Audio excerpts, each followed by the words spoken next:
Sorry, I made you wait. Good evening. I was in the other room. I have some questions about the budget and how it's figured out. And one of my biggest questions is about overtime.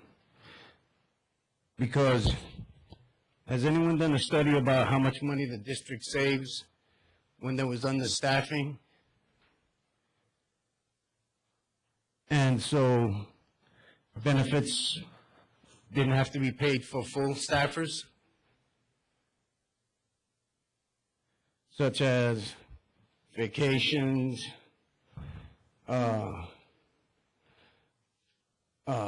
retirement benefits, retirement medical, and all of those. Because I think the district actually ended up saving quite a bit of money when we were understaffed. And those comparisons have to be made, and I don't think they have been. So there's a question about, was there actually money lost because of the overtime? That has to be investigated. Then we have to talk about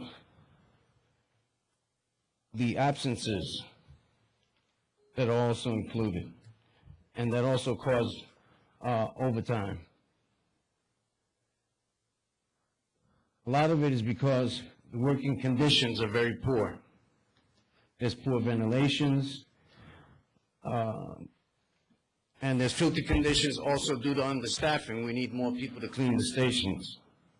I mean, there are more riders, so we're exposed to more people with contagious diseases.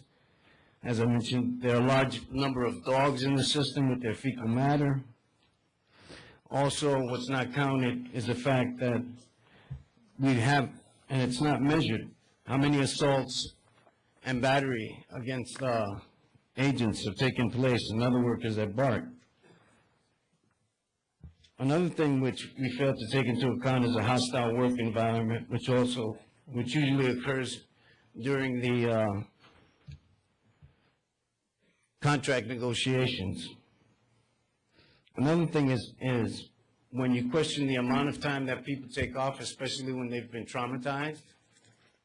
I mean, to say you get 3 days, and if the person's not ready to come back after they've seen suicide or something terrible happen in the system, and they take a few more days off, to consider that somehow suspect is kind of callous and insensitive. We also, the frontline workers are also stressed out because of the increased complaints about the dogs and the fare evasion and the dirty stations and things like that. Sorry, I'm out of breath because I had to come from the other room. Then one of the things I was mentioning is that the growth in ridership is projected to decrease. Why is that? Why isn't it possible that it's about to increase as the economy changes? Why aren't tax revenues projected to increase as the economy gets better? Also, talking about sources of revenue, there's an enormous loss, and I know you get tired of hearing about it, but the number of fare evasions, we could probably save millions. We could gain millions of dollars in revenues if we stopped the fare evasions. Today, since I knew I was coming, I counted fare evasions, 84 in 8 hours that I saw. And I wasn't at the end where there's no agent. So who knows how many people came in. That's an enormous amount of lost revenue. And that has not been taken care of. And for some reason, that's just considered not important enough, even though we're looking for creative sources of revenue. What could be more creative than getting the creative fare evaders?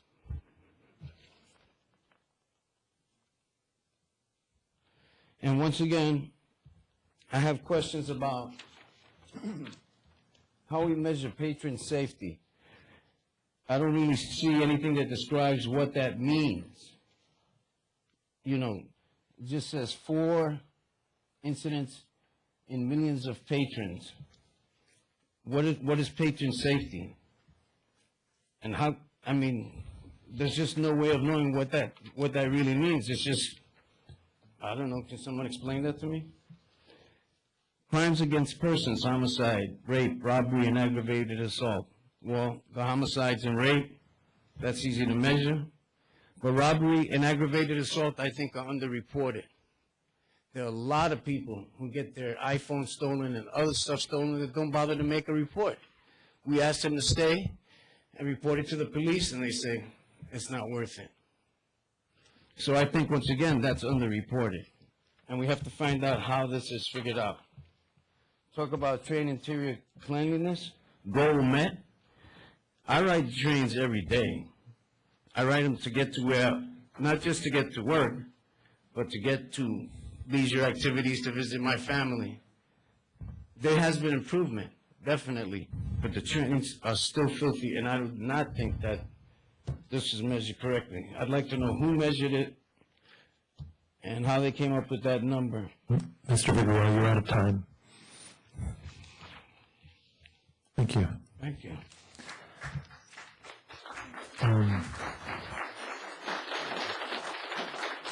So next speaker, Antoinette Bryant. Antoinette, Dennis, looks like Akman has ceded his time, so you've got 6 minutes. The speaker after Antoinette is Claudia Hudson. Good evening. It's kind of funny to say good evening, President Radulovich, ladies and gentlemen of the board, management, staff. I'm Antoinette Bryant. I'm the President Business Agent of ATU Local 1555. There are members here from my union. There are members here from SEIU. I'm a little disappointed in the budget results that have come up. Record ridership. Let me say it again. Record ridership. Bart has record ridership. 3 years of operating with a surplus. Yet you have voted to raise fares and continue to cut the wages of the front line of all your workers and their benefits as well to cover projected capital expenses when you have state, federal, and local funding that can cover those costs. You have a surplus, not a deficit. And to continue to say that there's a deficit or a projected deficit is not only disingenuous, it's flat out untrue, and it's reprehensible. You're covering the fact that you have failed terribly to get the funding that you need to cover these capital projects. You're talking about blending budgets in order to cover projects, and you're not looking at the cost that your workers have to incur every day as a part of their basic living needs. We are operating in a deficit. If you want to know where the deficit is, it's with these people right here, with the workers. We're not operating in a surplus. We are operating in the negative, and we have been for the last 4 years. And we expect that your responsibility is to seek that funding from the locations that are supposed to provide the funding to you, not out of the wages of your workers and not on the fares of those who ride BART. We are operating with a 95% on-time rating. We are running with at least 400,000 passengers a day. That is an increase. That is not a decrease. That is not a deficit. We do not expect you to take it out on us or the riders. We wanted to provide you with proceeds today from a bake sale. We were having a Brownies for Bart sale. But apparently building management didn't think you needed the money either, because they told us we couldn't do it. So they didn't want us to give you the money. We make BART work. We make BART work. The workers that work every day that are proud of this system, we love this system, we operate the system with pride. And we expect that the board would honor that and recognize that. We do our job. We've done our job. We expect you to do yours. Thank you. Thank you.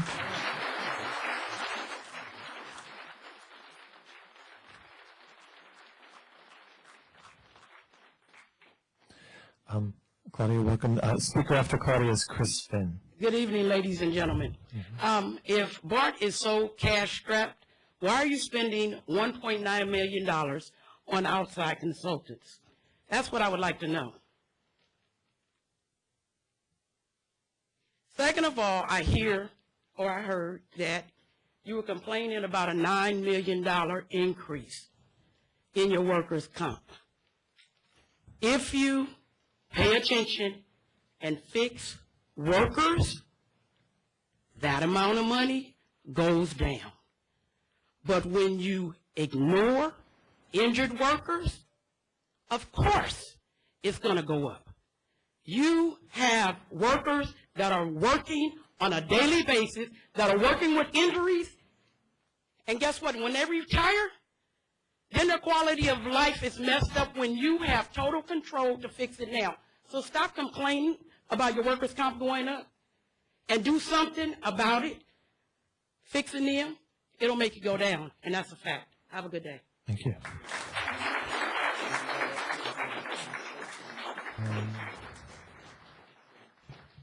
So Christy, Gustave looks like has yielded his time to you, so you've got 6 minutes. Thank you. Chris Finn, A2 1555, recording secretary. And with all the news articles related to the negotiations, I found one that was really interesting. It was another quote attributed to President Radulovic, that with the new general manager, you decided to hire somebody that's going to tell the truth this time. So I was wondering if Bart's mantra or slogan might be, we really mean it this time, when you're talking about the deficit. So I'm glad we can look forward to the truth from now on, because what we heard in 2009, again, $250 million deficit, but then that was changed at the last minute. All of a sudden, you were caught off guard by an additional $60 million deficit. So, it was right after the recession. The workers ended up having $100 million worth of concessions. So as far as the bake sale, the cookies are free for the workers. You already paid $100 million to the deficit.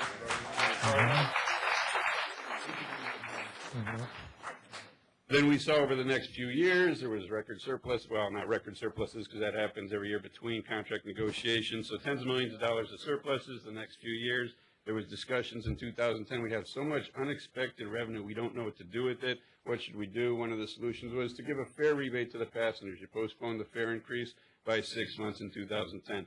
2012, you didn't feel you needed a fare increase because your revenues were doing so well, so you didn't have a fare increase in 2012.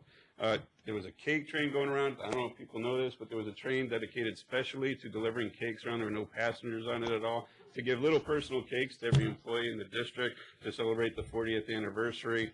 So it was kind of surprising this year. Where are we now? There's a $6 billion need to fill. So where did that come from? And it makes me wonder that maybe the solution could be that if Bart were to have like a 10-year plan, and then I found out there is a 10-year plan. It's a short-range transit plan.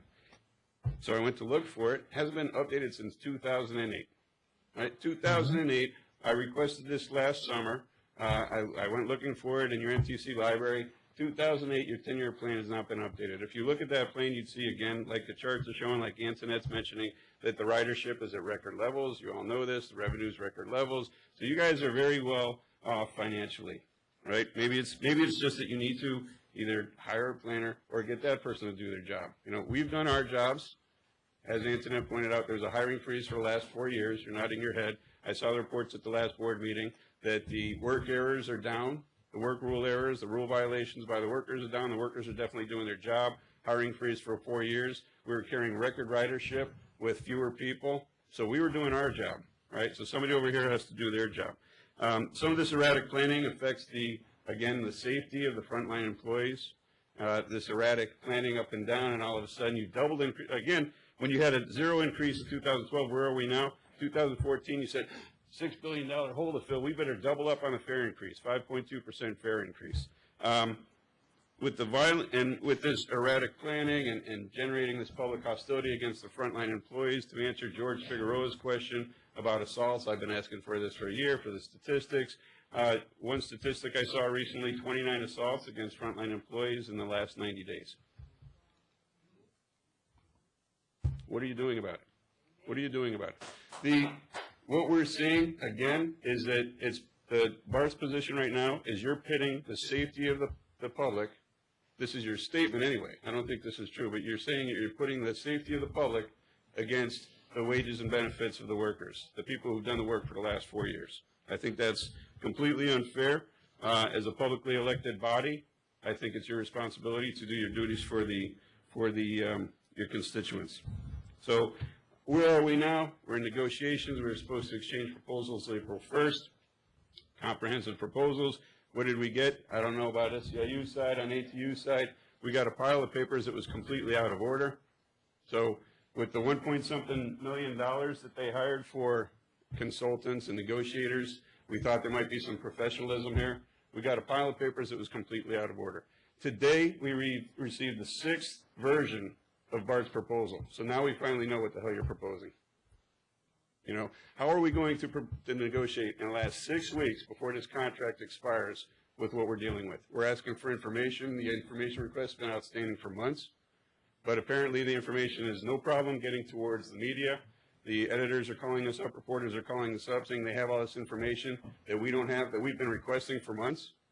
So you have a responsibility. I hope you take it seriously.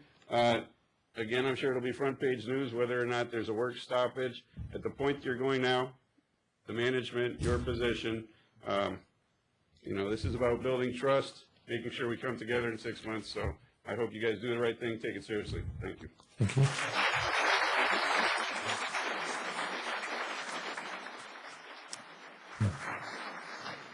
Next speaker is Connie Rainey.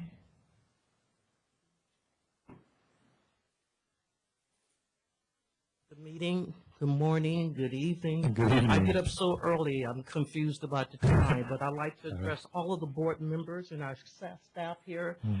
I'm really concerned. I've been here 42 years, and to see the same faces going through the same thing. We must bring our unions and staff together to negotiate.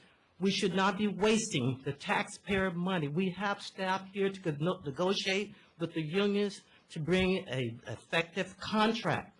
The workers already told you what is needed. The workers have done their job. It's time that our executive staff and the board do their job that they were hired to do and elected to do. It's really something when you look around, you see the people here, we're telling you the same thing. Contract after contract. That was not the principles that Bart was founded on. It was founded on integrity, honesty, union, Bill Chester, Raymond, that's what he was about. And we need to continue living what we practice. You wanted our votes, we gave you our votes in the community. Now we want your support to bring the staff and the unions together. And I have not had time to review the budget, but I sure like to go out here in my retirement with a good settling down in my rocking chair. And thank you for all of the boards members that are here tonight, our general manager, and other staff. But I like to see it worked out, so I won't have to come here after being up since 2 a.m. this morning. Thank you. Thank you.